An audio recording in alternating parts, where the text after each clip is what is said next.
Shortly past noon, the primary security gate at Naval Station Norfolk grinds nearly to a halt. Motors run idle, footsteps shuffle awkwardly. Several guards openly snicker as a solitary woman gets directed to step aside from the normal flow, isolated like an inconvenience nobody wishes to address. Her clothing appears tired, her hair lacks care, her arms hang naturally beside her. She appears simple to overlook, simple to mock. Staff Sergeant Marcus Hale projects his voice deliberately for the waiting line to register. He addresses her not as an individual, but as an issue that strayed beyond its boundaries. Sailors cast glances, multiple phones emerge, amusement spreads across the checkpoint, but falters when the woman fails to behave as anticipated. She doesn't debate, she doesn't beg, she doesn't cower. Her absolute calm proves disturbing in ways most cannot articulate. Zero anxiety in her gaze, zero hostility in her bearing, merely restraint maintained so firmly it transforms the atmosphere surrounding her. She appears defenseless, standing isolated, yet something intangible intensifies the situation, as if the earth itself holds its breath, because during the following 30 minutes, professional lives will terminate, a military installation will undergo examination, and a reality concealed beneath dress uniforms and presumptions will emerge. The woman offered no self-identification. She provided no designation, no position, no justification that might shield her from the developing circumstances. She merely remained where instructed to remain, as though patience was a discipline she'd mastered across a lifetime. Examined closely, the specifics were evident enough to fuel the assumptions. Her coat showed age and wear at the sleeves. Her footwear showed damage, not the variety purchased for appearance, but the variety used until they conformed to the pattern of someone's daily life. Her hair appeared neglected, secured with minimal consideration. Zero accessories, zero handbag, zero billfold, nothing that communicated influence in the manner ordinary people identify it. Yet there existed additional specifics, more subtle, more challenging to interpret. Her respiration remained measured, steady, despite voices escalating in her vicinity. Her gaze shifted in controlled, calculated movements, monitoring paths, fingers, ranges, and doorways the manner a specialist monitors conditions. She never completely reversed away from the security point. Even when commanded to orient toward a barrier, she positioned herself at precisely the angle required to preserve visibility of the entrance and the personnel behind her, like someone who'd discovered years prior what spaces could inflict on individuals who ceased maintaining awareness. Her fingers rested at her sides, relaxed, prepared without appearing prepared, not tightened, not shaking. The variety of composure that originated not from anxiety, but from training. Should anyone have inquired, her designation would have been Rear Admiral Evelyn Cross. She existed in her early 50s, with features marked not by gentleness, but by decades of duty that had rendered her reactions economical. Her actual position existed far beyond the turmoil of the entrance. Deputy Commander supervising naval special warfare activities and preparedness, a profession spent in environments where failures didn't conclude in embarrassment, but in ceremonial flags and missed telephone conversations.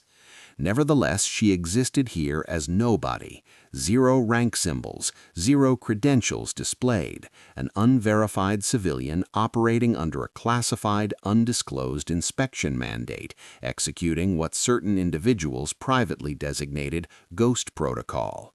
The operational identifier associated with her in different circumstances was Ghost Echo. It wasn't an alias intended to create drama. It was a designation acquired through assignments that were never intended to receive public recognition. None of this remained apparent to the individuals observing her presently. What they perceived was a woman who appeared like she'd exhausted all destinations and a facility that couldn't determine how to process anyone who didn't present themselves appropriately packaged. Staff Sergeant Marcus Hale positioned himself at the checkpoint's center as though he possessed it. Wide shoulders, practiced voice, assurance refined by repetition, and the satisfaction of receiving compliance. He maintained the bearing of someone who considered regulations his property and individual secondary concerns. Hale didn't merely implement security, he staged it. He amplified his voice, not from necessity, but from enjoying how the checkpoint bent to his volume. Adjacent to him, Petty Officer Leah Grant rested against the desk with an expression that materialized too readily. She possessed sufficient youth to still regard cruelty as entertainment and adequate boredom to convert the woman into a spectacle. Grant's mobile device surfaced in her grip as instinctively as breathing. She angled it subtly, capturing the woman like content she could share subsequently. A benign segment in her perception, a joke for another person's uneventful duty period. Seaman Tyler Boone remained nearby, enthusiastic in the manner fresh sailors become when they're anxious to integrate into the pattern of senior personnel. Boone chuckled when Hale chuckled. He sneered when Grant sneered. Boone monitored Hale for signals, then replicated them. The variety of mimicry that doesn't originate as malicious, but can transform rapidly when nobody provides correction. And positioned just beyond the immediate group was Lieutenant Commander Rachel Vaughn, the officer on watch who'd mastered treating schedule like ammunition. Vaughn's attire was immaculate, her appearance flawless, her tolerance limited. She presented herself as the resolution to every complication. She didn't regard the woman as an individual before her. She regarded her as an interruption, a disturbance, an obstacle to be managed and expelled from the procedures. The woman didn't acknowledge any of them. She didn't vocalize when Hale ridiculed her. She didn't retreat when Boone approached too closely. She didn't glower when Grant displayed the phone. That quietness for the incorrect category of individuals resembled authorization. If she'd pleaded, they might have rejected her. If she'd protested, they might have disciplined her. But her composure provided them nothing they comprehended, and that prompted them to intensify, attempting to generate the response that would validate their conduct. Not everybody observed with amusement. Master Chief Daniel Rohr remained several paces distant, near enough to witness, distant enough to prevent being incorporated into the performance. He represented the category of senior enlisted who didn't squander language, because language was seldom necessary when your perception had been conditioned by years of interpreting personnel in critical situations. Rohr registered the woman's positioning initially, then her attention, then how her posture remained loose even when criticism arrived before an audience. He registered something additional also, a slight chain at her neckline, scarcely detectable beneath the border of her garment when the breeze moved her coat, something compact and metallic, smoothed by duration. Rohr didn't declare what he witnessed. He didn't confront Hale before everyone. He merely observed silently, the manner someone observes an approaching storm system on the distance. Marcus Hale determined the situation required amplification. He advanced and indicated a marked boundary near the external fence. His voice projected across the checkpoint with rehearsed command. He instructed the woman to relocate, not discreetly, not confidentially, but in a manner that compelled every adjacent sailor to observe and register.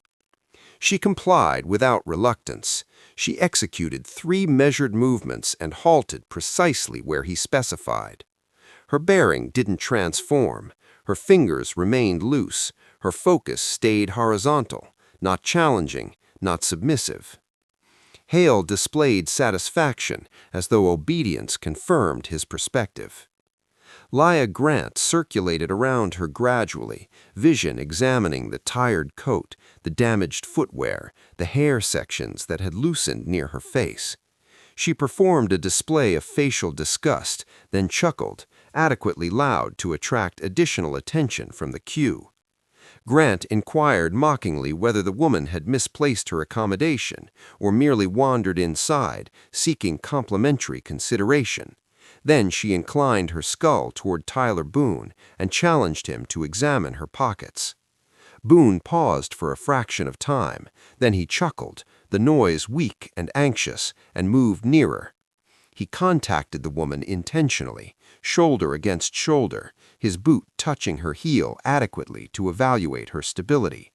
It wasn't an error. It was an inquiry concealed as awkwardness. Would she recoil? Would she protest? Would she provide them material to utilize? She executed none of it. She redistributed her mass by a minute amount, scarcely noticeable unless trained to detect it, and maintained her vertical position. Her respiration never altered. That's when the amusement altered. Initially, it decreased in intensity, like entertainment that had extended excessively. Then it disintegrated. Several sailors diverted their attention. One individual coughed and modified his uniform. Another concentrated excessively, attempting to interpret her features for something recognizable. Others inclined nearer, interest intensifying now that she wasn't executing the character they anticipated. Mobile devices remained elevated, but fingers hesitated. What would your response have been, standing there, observing it transpire? Would you have vocalized, knowing it might damage your standing? Or would you have maintained silence, informing yourself it wasn't your concern, not your difficulty, not deserving the complications? Hale sensed the transition before he comprehended it. He resented it. He executed another movement toward her and instructed her to respond when addressed. He requested her designation again, more gradually this occasion, as though volume had been the difficulty previously. She encountered his gaze for the initial occasion, not in opposition, not in anxiety, merely recognition. Then she communicated nothing. That silence arrived more substantial than vocalization ever could. It compelled Hale to occupy the vacancy himself, and he executed it the solitary method he knew. He charged her with unauthorized presence. He charged her with loitering. He charged her with declining legitimate instructions, despite that she'd adhered to every direction provided to her. Leah Grant initiated the examination with the informal brutality of someone who considered the circumstances already determined. She manipulated the woman's coat, remarked about the odor of aged material, and performed a demonstration of contact with exaggerated gestures intended to embarrass beyond inspect. The woman didn't respond. Her respiration remained constant. Her gaze remained directed. Her facial muscles never contracted. As Grant extended across her torso, something separated from beneath the neckline of the tired garment. A narrow chain captured the illumination for half a moment before positioning against epidermis. Suspended from it existed a compact, aged fragment of metal. A commemorative coin, not refined, not formal. The borders were abraded from years of contact, the exterior diminished by duration, not disregard. Grant chuckled when she observed it. She elevated it between two fingers like a decoration discovered in the drainage and inquired if it was intended to communicate something. She generated an observation about memorabilia and proposed it originated from a second-hand establishment. The woman communicated nothing. Master Chief Daniel Rohr approached. He didn't amplify his voice. He didn't rectify Grant before everyone. He merely inclined adequately to observe the coin distinctly, his perception narrowing as identification established. His bearing transformed. The environment sensed it before anyone comprehended why. Rohr didn't contact the coin. He didn't inquire how she acquired it. He didn't request authorization to examine it. He observed once, adequately, longed to achieve certainty, then straightened. For the initial occasion since accessing the environment, he addressed the woman directly, not with an inquiry, with a subdued recognition in his volume that transported significance only another specialist would register. Then he rotated and departed the environment without justification. The entrance sealed behind him, and the noise arrived substantial. The woman ultimately vocalized. Her voice was tranquil, horizontal, emotionless. She communicated the camera in the angle was postponed by multiple moments, that the crimson illumination blinked, but the transmission didn't register an actual duration. She referenced that the movement detector external to the entrance had been dormant for weeks, evaluating by the particle configuration near its foundation. She supplemented, nearly as a secondary observation, that the circulation opening above the posterior barrier was unfastened and adequate in dimension for an individual with preparation to manipulate. Zero accusation, zero arrogance, merely data. Chief Warrant Officer Noah Pike relocated to the management panel without receiving instruction. He accessed the system analysis. The environment became silent as he verified the time indicator on the camera transmission. The postponement corresponded precisely to what she'd communicated. He cross-referenced the detector records, zero activity documented in periods. He accessed a maintenance documentation on the circulation mechanism and immobilized. The securing mechanism had never been recorded as fastened after the final examination. Every specification she referenced was accurate. Pike consumed and observed upward, vision momentarily toward Lieutenant Commander Vaughn. His facial expression communicated what he didn't possess courage to vocalize audibly. This wasn't fortune, this was expertise. Lieutenant Commander Rachel Vaughn advanced, her volume acute presently, protective. She charged the woman of misrepresentation, of attempting to frighten them with terminology. The woman didn't debate. She reclined her skull slightly against the barrier, perception constant, as though she'd anticipated this response, as though she'd observed it previously in different environments, on different installations, with different individuals who considered position alone rendered them immune. Then Hale approached, his voice reduced and acute presently, instructing her to rotate, to position her fingers where he could observe them. He extended for her extremity, intending to direct her into arrangement the manner he'd directed multitudes of others who'd discovered excessively late that opposition only generated circumstances deteriorated. His grasp sealed around her carpus. He never sensed the contact because there existed zero contact. In fewer than 2 moments, the woman rotated her lower arm internally, utilizing the precise geometry of his grasp against him. Her action was consolidated, productive, and regulated, the variety instructed to neutralize without damage.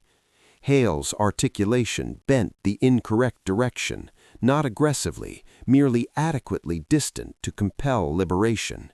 His equilibrium modified, his respiration departed him in an acute exhalation of astonishment.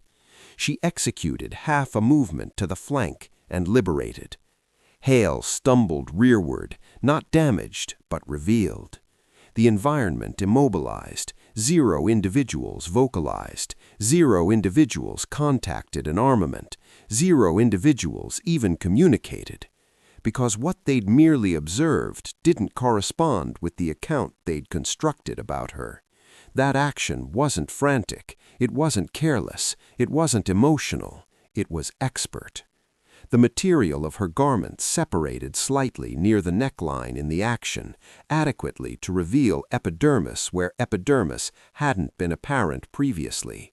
And there, positioned over her cardiac region, existed the reality.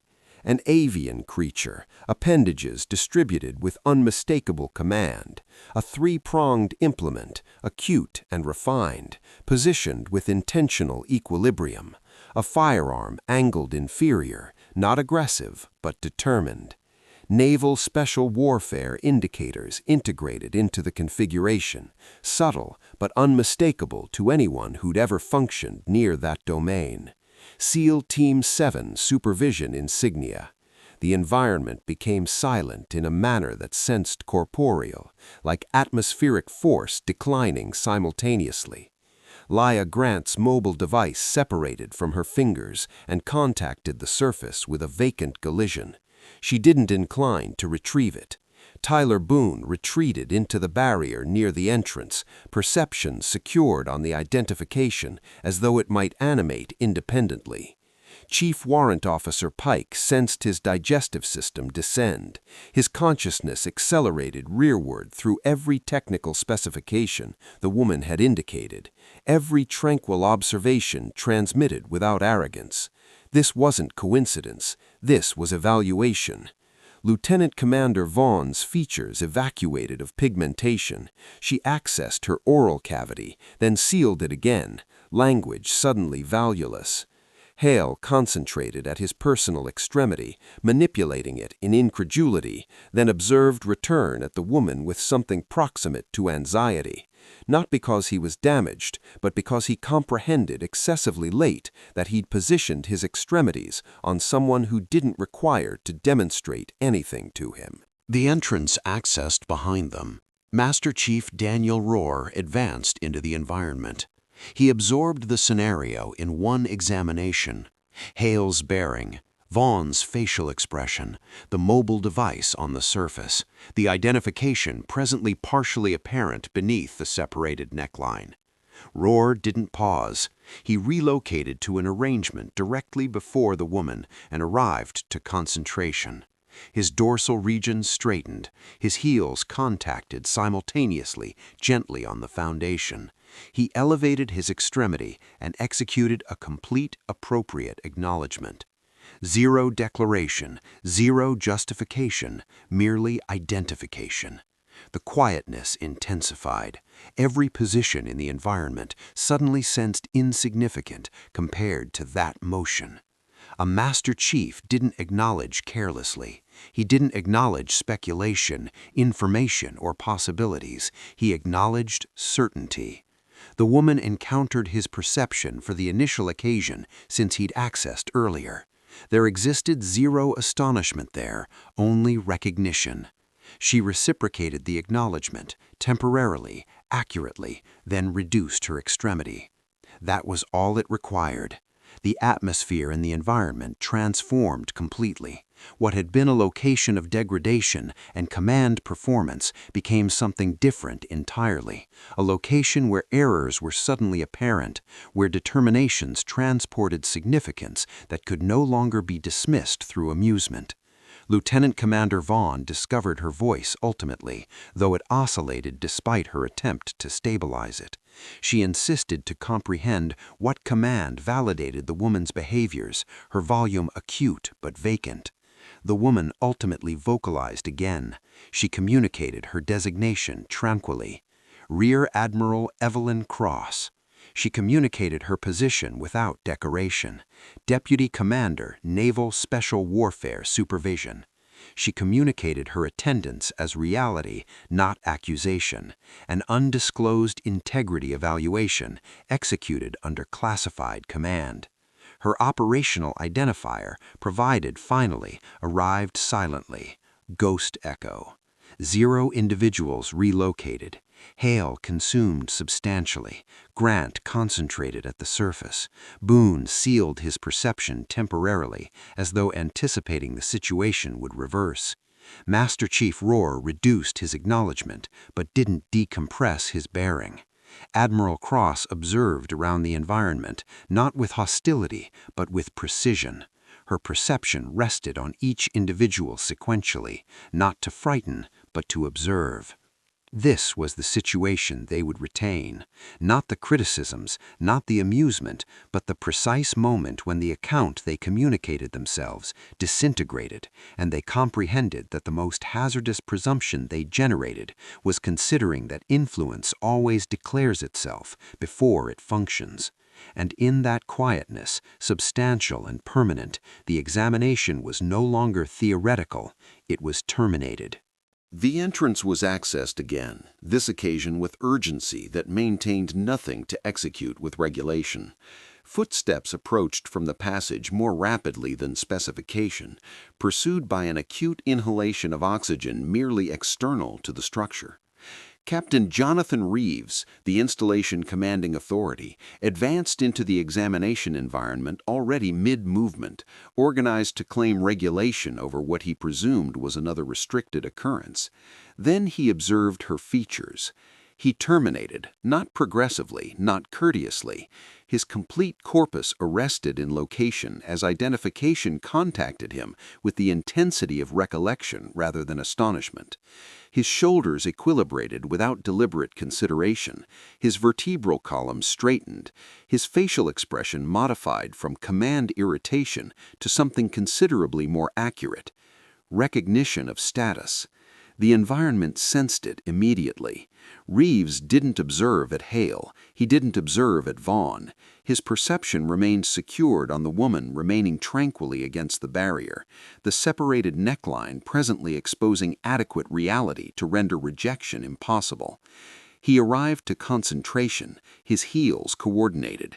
His voice, when he vocalized, was constant but undeniably modified. Rear Admiral Evelyn Cross, he communicated. The designation arrived like a regulated explosion. Zero justification pursued. Zero was required. The woman indicated once, compact, accurate, validated. There existed zero hostility in her volume, zero satisfaction, zero boundary. She didn't execute the situation. She didn't permit it to extend. Her voice transported the tranquil command of someone habituated to environments transforming configuration around her. She presented herself formally only because regulation demanded it, not because she required the confirmation. Deputy Commander, Naval Special Warfare Supervision. She paused adequately long for the language to document, then persisted. She communicated that she was functioning under classified command to execute an undisclosed security integrity evaluation, a ghost protocol examination configured to evaluate not merely equipment and response durations, but assessment, escalation, restraint, and individual conduct under uncertainty. Her perception relocated temporarily to the camera in the angle, then returned to Reeves. She clarified that zero preliminary notification had been sanctioned, zero credentials were to be displayed unless appropriately solicited through escalation passages, zero interference was to transpire unless merited by conduct, not presumption. The quietness that pursued was concentrated. Reeves reduced his acknowledgement, but didn't decompress his bearing. He consumed once gradually as the significance of what had transpired established completely into location. He indicated once, receiving the reality he could no longer circumvent. Affirmative, Commander, he communicated. Around them, zero individuals vocalized. Hale concentrated directly forward, features depleted of pigmentation. Vaughn's extremities oscillated slightly at her flanks. Grant's perception remained secured on the surface. Boone appeared like he'd matured years in moments. Admiral Cross didn't appear victorious. She appeared determined. The disclosure was terminated, not because a designation had been vocalized, but because command had materialized and discovered the reality precisely where it had been anticipating the complete duration, remaining silently, observing, documenting. The transformation in the environment was instantaneous, but it wasn't spectacular. It was more silent than that. Vocalizations decreased initially. Discussions that had once intersected and compressed against each alternative separated away until only respiration remained. Perception reduced, not from compliance, but from intuition, the variety that materialized when individuals comprehended they were positioned on the incorrect flank of something more substantial than themselves. Dress uniforms straightened without receiving instruction.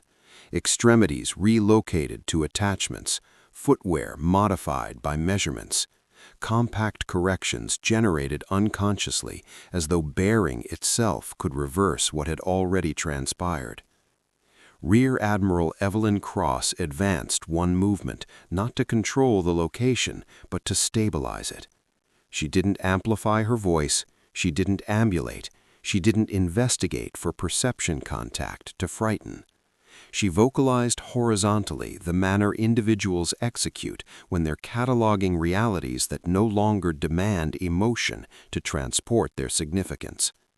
She communicated that oral maltreatment had transpired at a federal checkpoint, not irritation, not intolerance, maltreatment directed at an individual who hadn't opposed, intimidated, or transgressed regulation. She registered inappropriate imprisonment, 0 confirmation attempt, 0 calibrated escalation, command implemented before comprehension merely because it could be.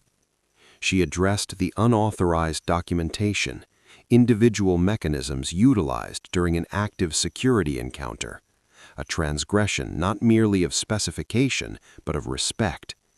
Her perception passed temporarily over the location where the mobile device had descended earlier. She didn't require to designate it. Everyone comprehended. She persisted. Escalation without confirmation, a determination to relocate toward regulation instead of precision, toward intensity instead of evaluation. Each specification was transmitted without accentuation, 0 pauses for impact, 0 elevated facial features or contracted mandible, and nevertheless every language arrived more substantial than vocalization ever could, because there existed 0 hostility to reject, only precision. Staff Sergeant Marcus Hale remained inflexible, his features evacuated of pigmentation, his thoracic region elevated and descended more rapidly than specification respiration, though he attempted to conceal it. He didn't debate. He didn't disrupt. He comprehended presently that justifications would only generate the documentation deteriorated. Petty Officer Leah Grant concentrated at the surface, shoulders attracted internally.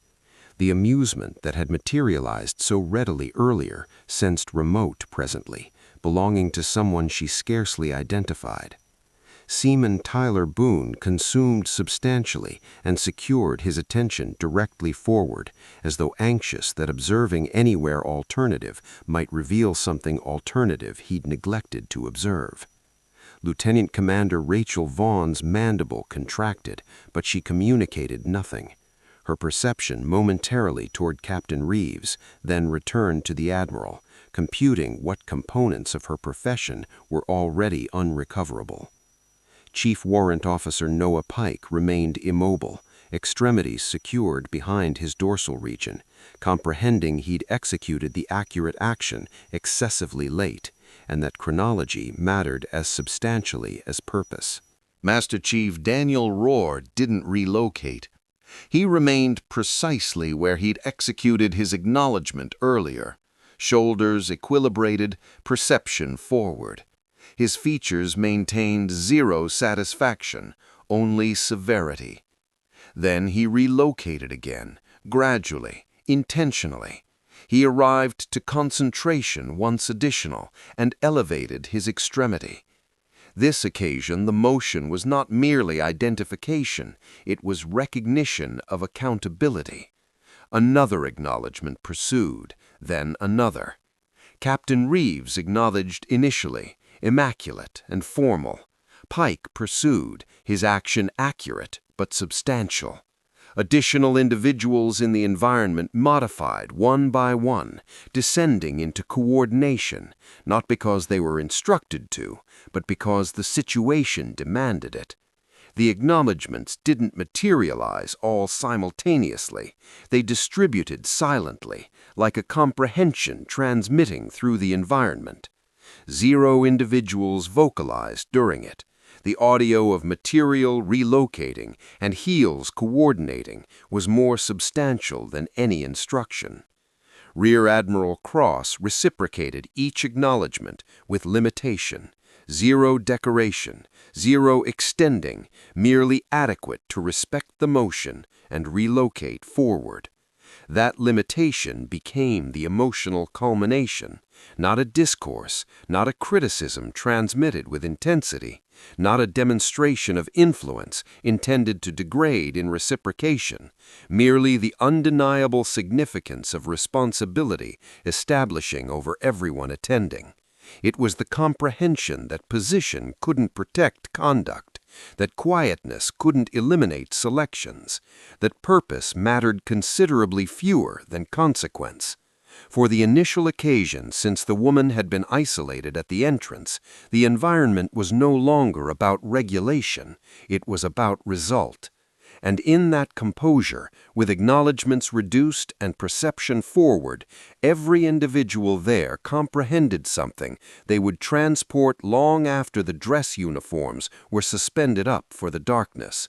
Recognition was not something you insisted, it was something you either acquired silently or forfeited publicly, one determination at an occasion.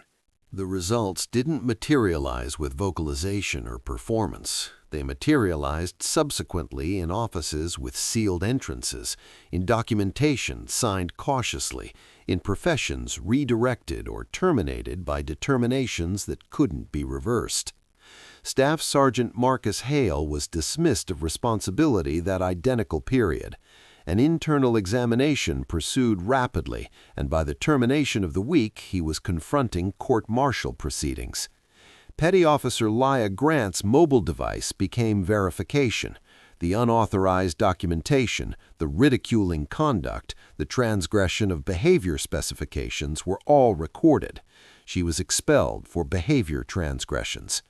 Seaman Tyler Boone was redistributed away from security activities. He obtained a formal criticism that would occupy in his documentation as a reminder that pursuing the incorrect illustration was still a selection. Lieutenant Commander Rachel Vaughn didn't forfeit her authorization that period, but the correspondence of criticism positioned in her documentation ensured her profession would never progress again. Chief Warrant Officer Noah Pike obtained different instructions. His technical proficiency, his confirmation of the susceptibilities, and his disposition to validate the reality when it mattered acquired him redistribution into a position that corresponded his capabilities. Master Chief Daniel Rohr was appreciated confidentially. Zero formality, zero declaration, merely a silent discussion, identifying that sometimes executing the accurate action signified comprehending when to anticipate and when to position. Recruit Emma Walsh was summoned in period subsequently, uncertain why. She clarified merely why she hadn't documented the occurrence. She communicated her grandmother instructed her that respect was not something you activated when someone substantial was observing. That response remained with Admiral Cross. Emma was provided mentorship, not because she was flawless, but because she'd selected integrity when zero individuals would have criticized her for diverting attention.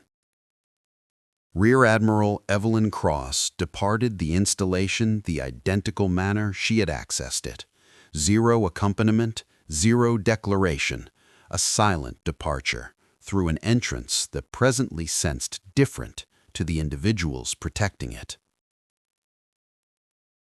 The account doesn't concentrate on position or discipline, but on the reality beneath it all. Influence doesn't always materialize with insignia.